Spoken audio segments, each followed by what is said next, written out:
Bonjour et bienvenue dans cette capsule pour ce dimanche matin. Aujourd'hui, on va reprendre un petit peu ce que nous avons partagé dans notre temps de jeudi soir autour d'une église en pleine forme, avec ce thème qui nous a inspiré, ce qui compte pour Jésus. Qu'est-ce qui compte vraiment pour Jésus ? Alors, je vais rendre compte un petit peu à la fois du thème qu'on avait abordé, mais aussi des réflexions des participants de jeudi soir. Ce qui compte pour Jésus est la première chose qu'on a voulu se rappeler, qu'on a voulu remettre en perspective, c'est ce texte de Matthieu 16 qui nous dit ceci.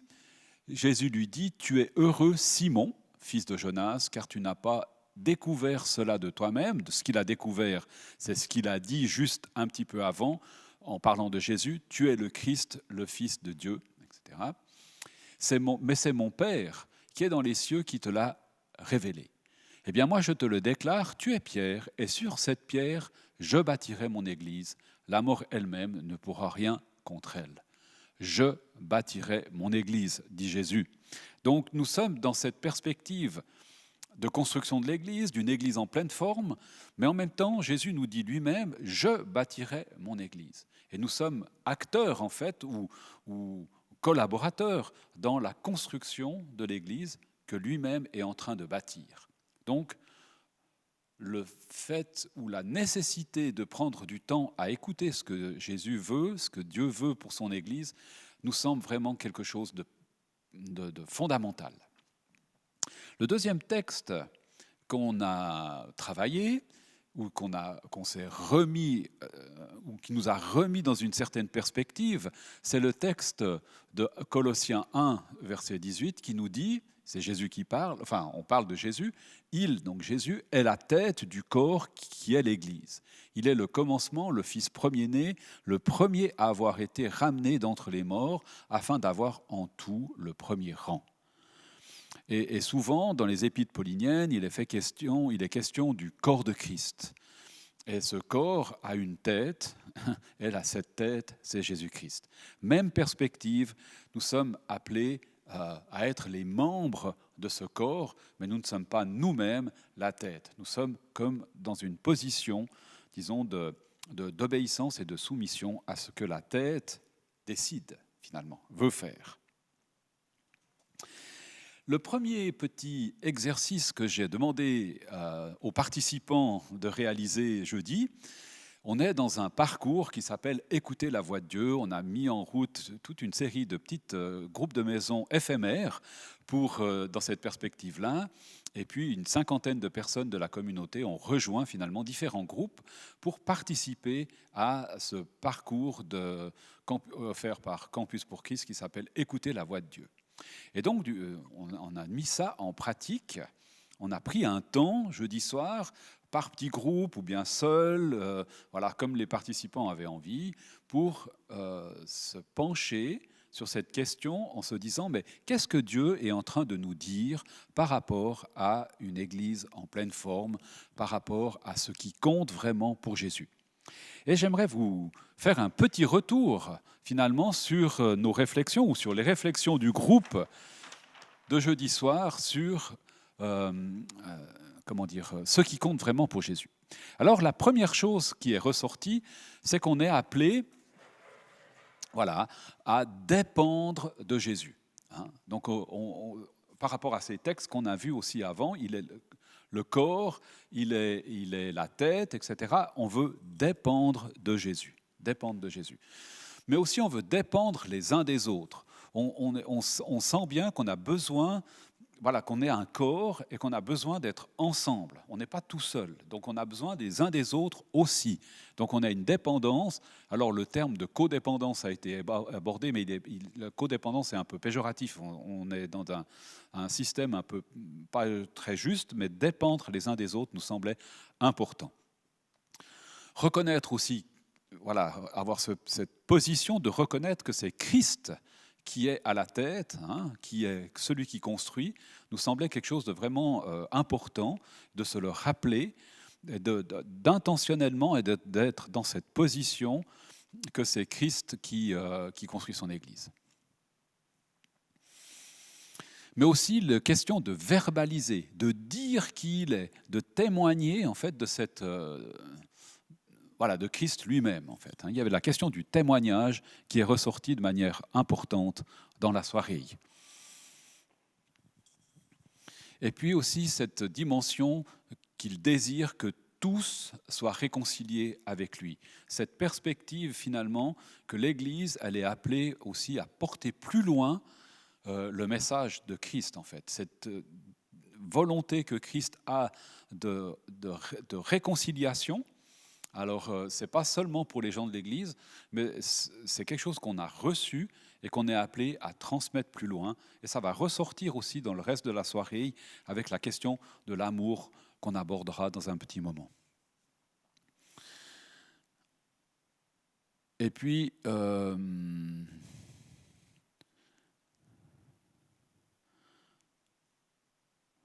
la question aussi que tout vient de notre cœur.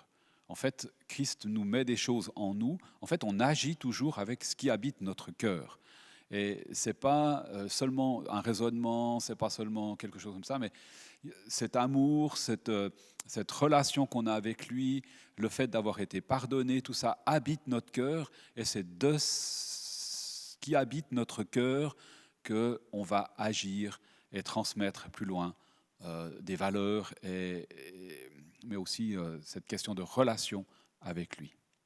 Faire la volonté du Père, faire la volonté de Jésus, aussi la notion qu'on suive le Christ, en fait, qu'on soit ses disciples. Et faire ses disciples, c'est le suivre, c'est marcher avec lui, c'est imiter ce qu'il a fait, c'est faire les mêmes choses que Christ a fait. Et ça, c'est tout un apprentissage et c'est toute une question finalement de notre chemin de vie avec lui, en fait. Relation avec lui, être à son écoute. Et être à son écoute, ça ne veut pas juste dire entendre, mais ça veut dire aussi obéir. Et je crois qu'on est dans cette perspective-là, nous sommes tous en chemin et on a tous peut-être à perfectionner encore notre obéissance. Servir Jésus en servant les plus petits, quelque chose aussi qui est ressorti jeudi soir. Et puis, de nouveau, la question de imiter Jésus, faire comme il a fait. C'est comme ça aussi, et on le reverra aussi, on le voit dans le cercle d'apprentissage qu'on a pu voir déjà il y a quelques semaines, on le reverra encore dans le carré, en fait, avec du discipulat. On verra en fait comment les disciples ont imité, ont fait la même chose avant de faire un petit peu autrement, différemment en fonction de leur contexte. C'était la première réflexion qui nous a habités jeudi soir. Et puis est venue ensuite la question de la soumission et de l'obéissance. Alors ces deux termes qu'on n'aime pas trop entendre aujourd'hui, néanmoins, il était quand même très intéressant de reprendre ces éléments-là avec quelques textes bibliques qui parlent de Jésus. Et quand on parle d'imiter Jésus, de faire comme Jésus a fait, c'est peut-être bien aussi de se rappeler quelle relation Jésus avait avec son Père. Et je pense que par exemple ce texte d'Hébreux 9 et 10 nous redit quelque chose d'important. Ils reprennent des paroles de Jésus dans ce texte et qui dit ceci: « Je viens moi-même pour faire ta volonté ». Il s'adresse à son Père et il dit « Je viens moi-même faire ta volonté ». Pas la mienne. Donc on sent qu'il y a déjà une position de Jésus qui est celle de faire la volonté de son Père et non pas la sienne, une position d'obéissance et de soumission à son Père. Et le texte poursuit en disant ceci: « Il supprime donc tout ce qui précédait pour établir une réalité nouvelle. Jésus-Christ a fait la volonté de Dieu. Il s'est offert lui-même une fois pour toutes et cela a rétabli notre relation avec Dieu. » Donc on voit là l'œuvre de Christ qui est une œuvre de réconciliation dans une position de soumission et d'obéissance au désir de son Père, à la volonté de son Père. On a pris un deuxième texte, Jean 10, les versets 14 à 18, que je vous lis. « Moi, je suis le bon berger, je connais mes moutons, ils me connaissent, de même que le Père me connaît, que je connais le Père. et je donne ma vie pour mes moutons. J'ai encore d'autres moutons qui n'appartiennent pas à cet enclos. Je dois aussi les conduire. Ils écouteront ma voix, ils deviendront un seul troupeau avec un seul berger.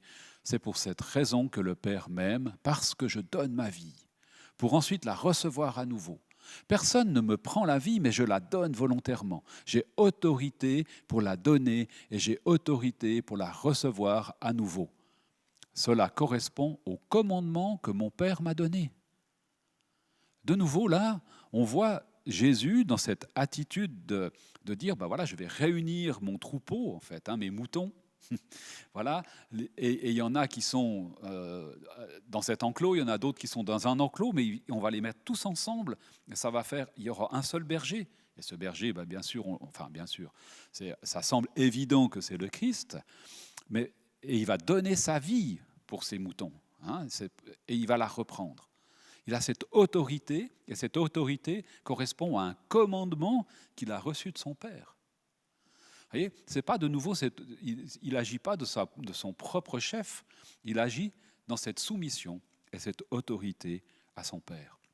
Et quand on parle de vouloir faire et d'imiter le Christ, d'être ses disciples, on a peut-être aussi, nous, à apprendre, réapprendre, à peut-être intentionnellement aussi se positionner dans cette attitude d'être soumis à ce que le chef de l'Église, finalement, décide, le Christ lui-même, la tête, celui qui bâtit son Église. Qu'est-ce qu'il désire? Qu'est-ce qu'il veut aujourd'hui pour cette communauté de l'Oasis, ou bien pour une autre communauté, ou même déjà pour ma vie? On fait partie de ce troupeau. Qu'est-ce que ce berger me dit à moi, dans mon existence, dans mon parcours? Qu'est-ce qu'il te dit à toi? Qu'est-ce qu'il dit à cette communauté ou à notre groupe de maison? Voilà. Prenons du temps pour écouter ce que Dieu veut nous dire. Et je pense que ce parcours, écouter la voix de Dieu, est vraiment quelque chose de très pertinent pour aujourd'hui. Jésus a gardé les commandements de son Père. Il demande à ses disciples de garder ses commandements à lui. Alors on va avancer un petit peu dans notre parcours de la soirée de jeudi.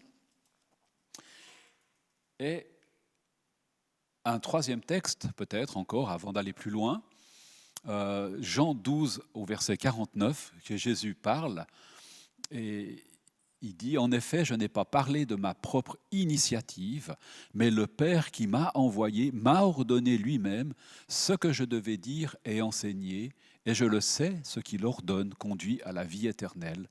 Ainsi, ce que je dis, je le dis comme mon Père me l'a dit. » Voilà, on voit de nouveau, s'il fallait encore en ajouter une couche, que Jésus a vraiment agi et parlé et enseigné ce que le Père lui avait commandé de faire. Ensuite, j'ai demandé à notre équipe qui était là de se mettre au travail. Alors, c'était un travail autour d'un texte biblique qui se trouve, si je le retrouve, mais je vais le retrouver car je le vois ici, qui se trouve dans Jean 15, les versets 8 à 17, et je vais vous le lire. « Voici comment la gloire de mon Père se manifeste. Quand vous portez beaucoup de fruits et que vous vous montrez ainsi mes disciples. Tout comme le Père m'a aimé, je vous ai aimé. Demeurez dans mon amour. Si vous obéissez à mes commandements, vous demeurerez dans mon amour, tout comme j'ai obéi aux commandements de mon Père et que je demeure dans son amour. Je vous ai dit cela afin que ma joie soit en vous et que votre joie soit complète. Voici mon commandement, aimez-vous les uns les autres comme je vous ai aimés. Il n'y a pas de plus grand amour que de donner sa vie pour ses amis. Vous êtes mes amis si vous faites ce que je vous commande. Je ne vous appelle plus serviteur, parce qu'un serviteur ne sait pas ce que fait son maître. Je vous appelle ami, parce que je vous ai fait connaître tout ce que j'ai appris de mon Père. Ce n'est pas vous qui m'avez choisi, c'est moi qui vous ai choisi. Je vous ai donné une mission afin que vous alliez, que vous portiez du fruit et que votre fruit demeure. Alors, le Père vous donnera tout ce que vous lui demanderez en mon nom. Ce que je vous commande, donc, c'est de vous aimer les uns les autres. » Et jeudi, nous avons pris comme ça un temps d'une bonne vingtaine de minutes autour de ce passage en petits groupes. On avait fait 2 petits groupes. Et puis, je vais vous livrer un petit peu ce qui ressort de nos échanges.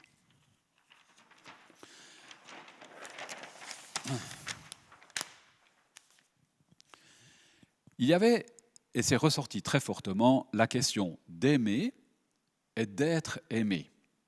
Hein? Et puis, cet amour est lié à une obéissance et à un commandement. On n'arrivait pas à dissocier. On ne pouvait pas dire simplement qu'il y avait cette question d'être aimé, d'être les amis, etc., sans lier cela, comme le texte nous le propose, sans le lier à obéir et à agir, en fait, à des commandements. Et ces commandements, ils sont à placer aussi dans une perspective d'amour. Hein, ce que le Père commande, c'est quelque chose qui mène à la vie éternelle. Ce n'est pas juste un commandement pour nous faire faire quelque chose. On n'est pas des petits soldats, simplement, hein, on agit et on obéit parce qu'on est aimé. Parce que l'amour qu'il met en nous rend joyeux, d'une part, et nous donne envie, finalement, de vivre ce que le Père nous demande ou nous commande. Donc c'est une autre position que de celle d'une peut-être on peut prendre l'exemple de l'armée, on obéit parce que voilà, on est dans un cadre où il y a une hiérarchie, et quand la hiérarchie décide qu'on doit aller marcher 20 km, on marche 20 km, point.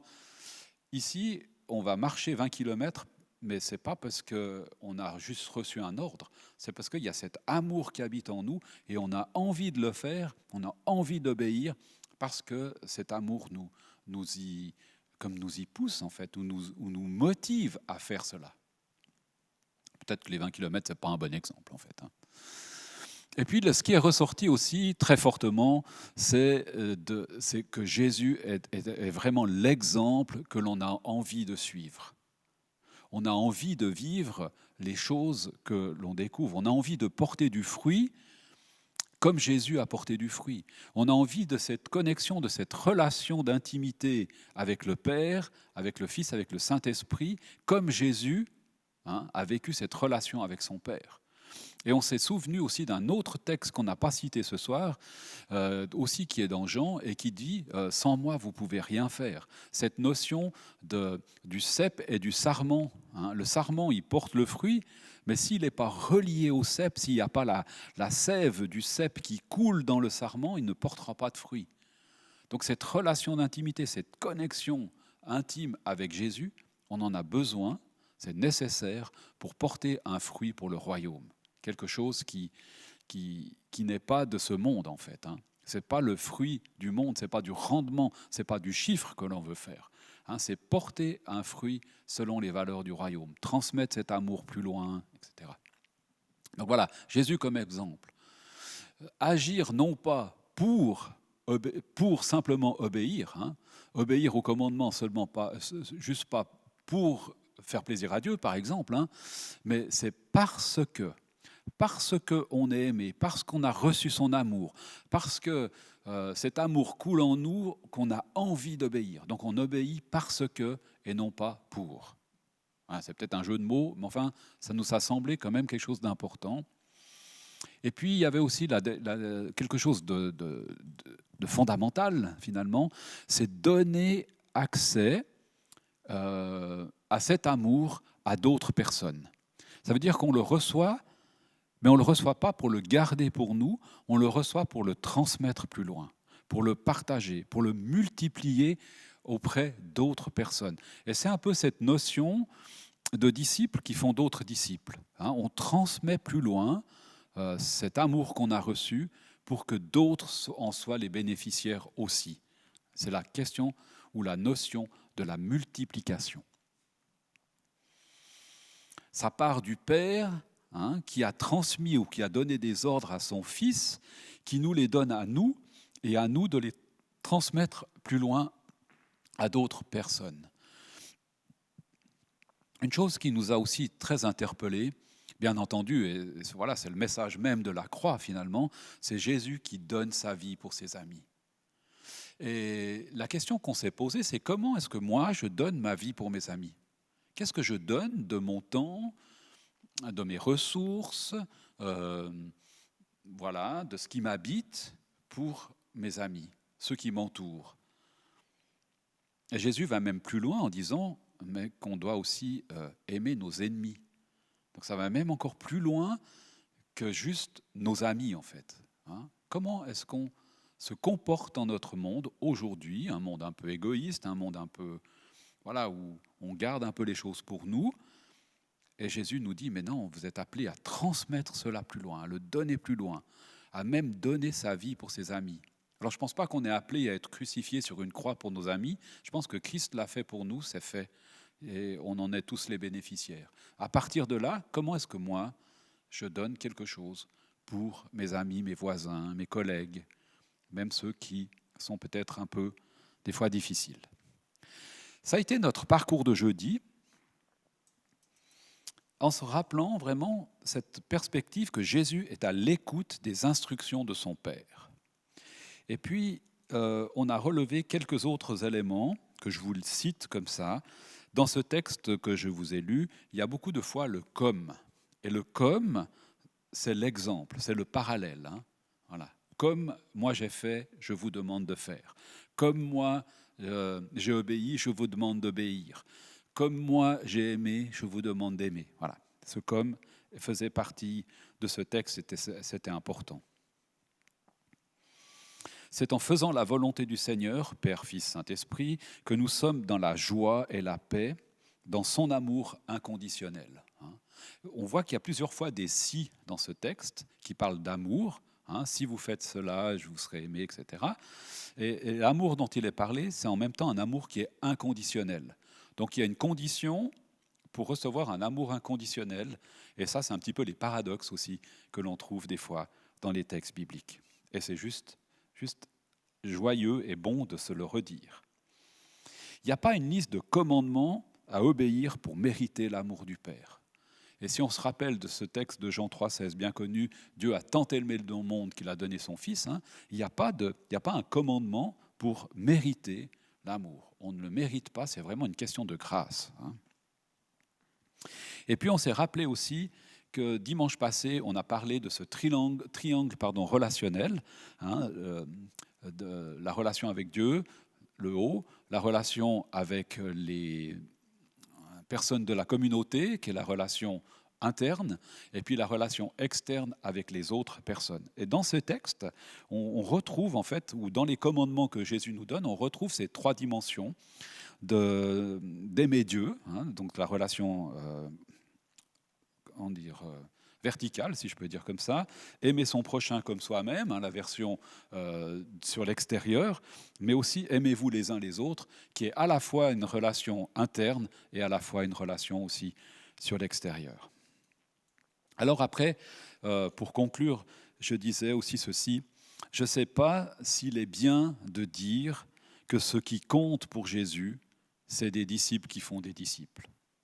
Je pense que c'est juste, bibliquement c'est tout à fait juste. Mais je pense que ce n'est pas que ce qui compte pour Jésus. Et tout ce qu'on a vu dans ce partage de cette soirée, autour de l'amour, autour d'obéir, autour de ses commandements, etc., c'est des choses qui comptent pour Jésus. Autant, ou peut-être différemment, ou dans une autre perspective. Mais en fait, tout cela se met ensemble dans cette notion de disciple, de celui qui suit, de celui qui transmet, de celui qui porte du fruit, mais de simplement dire ou de trop réduire à des disciples qui font d'autres disciples, ça semble pas suffisant en fait. Il y a plus de chair en fait autour de cette notion que juste le fait de la multiplication. En fait, il y a beaucoup d'autres choses qui sont véhiculées avec cette notion de discipulat. Il y a cette notion de l'amour, il y a cette notion d'être conduit, d'être dirigé, de vivre une relation, cette notion du berger qui conduit, de Christ qui construit son Église, de cet amour à recevoir, à transmettre. Enfin voilà, on ne peut pas juste dire on va multiplier juste comme ça pour être plus nombreux en fait. Donc voilà, c'est un petit peu comme ça qu'on a un petit peu terminé la soirée en disant que ce qui compte vraiment, ce sont des personnes sauvées, en fait, des personnes qui sont en relation d'intimité avec Dieu. Ce qui compte donc vraiment pour Dieu, c'est toi, en fait. C'est des personnes qui sont comme ça en contact avec Dieu. Écouter, obéir, regarder faire Jésus et faire la même chose, comme Jésus a regardé faire son Père et a fait de même. Voilà, j'espère que ce petit parcours, ce petit résumé de ce que nous avons vécu jeudi, ce petit texte, ces partages bibliques autour de ces textes, qui sont des petits textes peut-être, mais qui sont hyper importants, va alimenter ou nourrir aussi ta journée et que je te souhaite vraiment une belle journée, que tu sois béni là où tu es aujourd'hui. Et bon dimanche.